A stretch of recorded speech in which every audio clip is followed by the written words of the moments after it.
Hello दोस्तों, कैसे हैं आप? वॉर गॉड सिस्टम के एपिसोड 72 के साथ हाजिर हूँ। एपिसोड की शुरुआत में जियान जियो से कह देगी, मैं अभी फिलहाल इतनी ज्यादा अच्छी क्राफ्टर नहीं हूँ कि मैं फिलहाल यहाँ पे ए रैंक के वेपन को क्राफ्ट कर पाऊँ। और अगर मैं यहाँ पे एक कॉन्फिडेंट होके एक वेपन क्राफ्ट करने के लिए चली भी जाऊँ, पर तो ही मुझे यहाँ पे वो बंदा चाहिए जिस बंदे ने यहाँ पे ए रैंक के मोस्टर को मारा था। और अगर वो हंटर यहाँ पे नहीं आ सकता और फिर भी तुम मुझे फोर्स करो इस वेपन को क्राफ्ट करने के लिए, तो फिर ये जो एकदम खास से मटेरियल है वो ऐसे वेस्ट हो जाएगी। और फिर जो एल्डर है जिसने इतनी मेहनत से इस मॉन्स्टर को मारा होगा, उसकी मेहनत भी वेस्ट ली जाएगी। इसके लिए मैं तुम्हें फिर से एडवाइस देती हूँ कि तुम सीधा जाके एक मास्टर क्राफ्टर के पास ही एक वेपन बनाओ। ये तुम्हारे लिए बहुत ज़्यादा इजी रहेगा। जियूस यांग से कहता है कि मैं जब से तुम्हारे पास ये वेपन क्राफ्ट करने के लिए आया था, तब से क्या तुम्हें समझ में नहीं आया कि मैंने इस मॉन्स्टर को मारा है? जियान ये सुन के बहुत से हैरान होती है और वो कहते हैं कि ये इम्पॉसिबल है, तुम उसे नहीं मार सकते। जियूस से कहता है कि ये इम्पॉसिबल कैसे हो सकता है? अबे तुम खुद ही यहाँ पे सोच के देख लो, अगर यहाँ पे मेरे फैमिली के किसी एल्डर ने इसे मारा होता तो वो कभी भी मुझे ए रैंक के कोर को ऐसे बाहर थोड़ी ले जाने देते। जियान उसकी बात को सुनते हुए साथ सोचते हुए कहते कि हाँ, तुम सही तो कह रहे हो, तुम्हें परमिशन ही नहीं मिलती इसे बाहर ले जाने के लिए।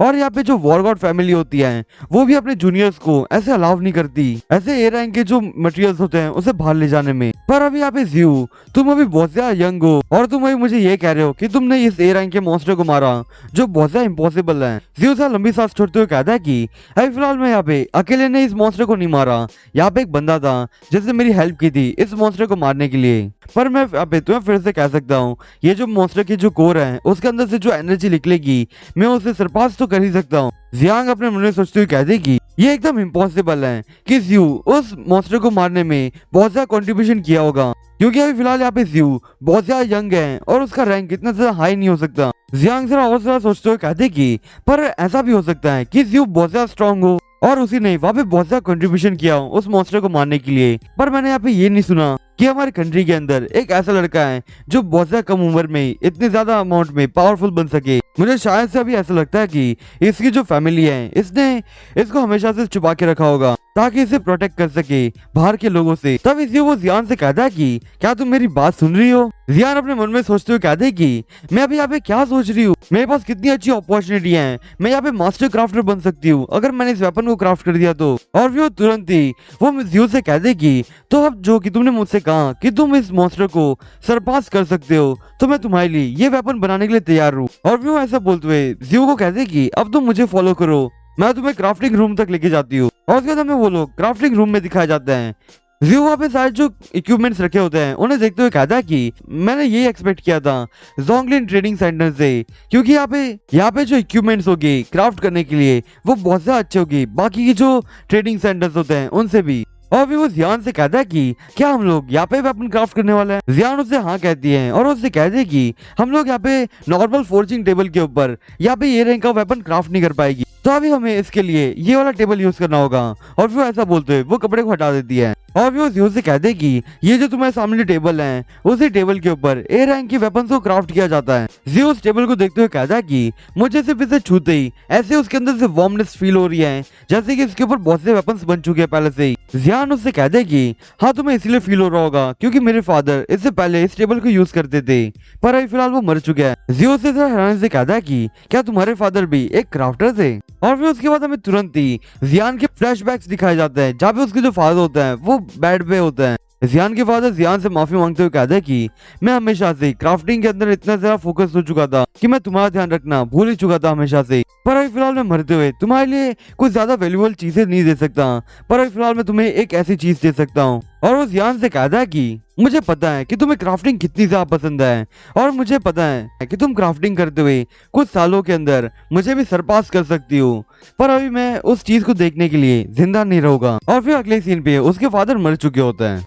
जियांग जियो से कहते कि मेरे डैड एक इलनेस की वजह से वो मर चुके थे और मैं तुम्हें यहाँ पे बता दूं वो हमारी फैमिली के अंदर बहुत ज्यादा टैलेंटेड क्राफ्टर भी थे और उन्होंने मेरे लिए ये जो टेबल देख रहे हो वो मेरे लिए छोड़ के गए थे और मैंने कभी नहीं सोचा था कि मैं इस टेबल के ऊपर कभी क्राफ्ट भी करने वाली हूँ। जियो जियांग से कहता कि अरे मेरी जो वेपन है उसे क्राफ्ट करने की जिम्मेदारी मैं तुम्हें देता हूँ। जियांग जरा स्माइल करते हुए कहते कि तुम्हें यहाँ पे चिंता करने की कोई जरूरत नहीं है, मैं अपनी पूरी बेस्ट दूंगी इस वेपन को क्राफ्ट करने के लिए। तो चलो अब सबसे पहले हम लोग उस स्वॉर्ड को प्रिपेयर करते हैं जिसके ऊपर वो कोर लगने वाला है। और फिर जियो तुरंत ही अपनी स्वॉर्ड निकालते हुए जियान को दिखाता है और उससे कहता है कि क्या तुम इस स्वॉर्ड को उस कोर के साथ मर्ज कर पाओगी, क्योंकि ये जो स्वॉर्ड है वो बुरी तरह से डैमेज हो चुकी है। क्योंकि जब मैं उस मॉन्स्टर के साथ बैटल कर रहा था तब ये जो स्वॉर्ड थी वो धीरे धीरे करके डैमेज होती जा रही थी और इसके ऊपर जो कोर था वो अब पूरी तरह से खत्म हो चुका है। जियान से उसे कह दे कि क्या तुमने ये वाली स्वॉर्ड उस मॉन्स्टर के सामने फाइट करने के लिए यूज की थी।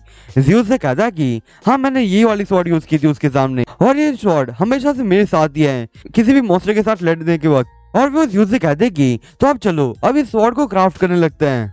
और वो धीरे धीरे उस स्वॉर्ड के ऊपर हथौड़ा मार के उसे फिर से वापस रिपेयर करेगी ना। और भी हमें जियांग दिखाई जाती है जो बहुत ज्यादा मुश्किल में आ चुकी होती है और अपने मन में सोचते हुए कहते कि मैंने कभी नहीं सोचा था कि मुझे इतनी ज्यादा मुश्किल हो सकती है एक ए रैंक के वेपन को फोर्ज करने में। मेरे अभी जो हाथ है वो हैमर पे से बहुत ज्यादा अमाउंट में स्लिप होते ही जा रहा है। जियो जियान को देखते हुए कहता है कि ये जो वेपन है उसे क्राफ्ट करने में जियान को बहुत ज्यादा मुश्किल हो रही है, पिछली बार से भी ज्यादा। तभी जियो जियांग से कहता है कि तुम्हें अभी जरा सी रेस्ट क्यों नहीं ले लेती, क्योंकि अभी तुम बहुत ज्यादा थक चुकी होगी। जियांग उससे कहते कि मैं अभी यहाँ पे नहीं रुक सकती क्योंकि ये बहुत ज्यादा क्रिटिकल मोमेंट है और अगर मैं यहाँ पे रुक गई तो ये बहुत खतरनाक भी हो सकता है। जियांग अपने मन में सोचते हुए कहते कि अरे मुझे यहाँ पे नहीं रुकना होगा वरना ये बहुत ज्यादा खतरनाक बन सकता है आगे चल के।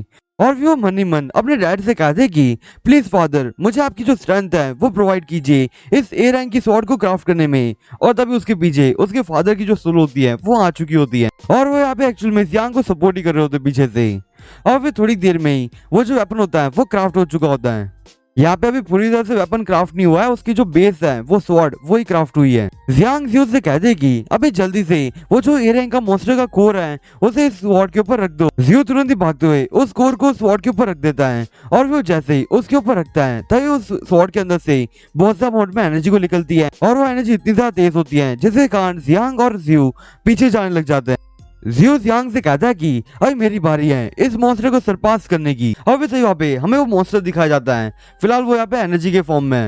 जियान वो मॉन्स्टर को देख के बहुत से हैरान होती है और वो कह देगी क्या ये इतना ज्यादा खतरनाक मॉन्स्टर उसके साथ जियो ने बैटल किया था। इस मॉन्स्टर की जो एनर्जी है उसके अंदर ही इसकी स्ट्रेंथ दिख रही है। क्या सच में मिंग इतना ज्यादा स्ट्रॉन्ग है कि वो इस तरह की मॉन्स्टर का सामना कर सकता है। और अभी फिलहाल मैं ये सोच रही हूँ कि मिंग इस मॉन्स्टर को सरपास कर पाएगा। और फिर जियो उस मॉन्स्टर की जो एनर्जी होती है वो अपनी स्वॉर्ड में धीरे धीरे करके ला रहा होता है। जियांग मिंग का ये ऑरा देखते हुए कह दे कि मिंग के अंदर कितना ज्यादा स्ट्रॉन्ग हो रहा है। क्या सच में मिंग इतना ज्यादा स्ट्रॉन्ग हो चुका है। दोस्तों आज के लिए बस इतना है, मैं आपसे फिर मिलूंगा इस सीरीज के अगले एपिसोड के साथ, तब तक के लिए बाय।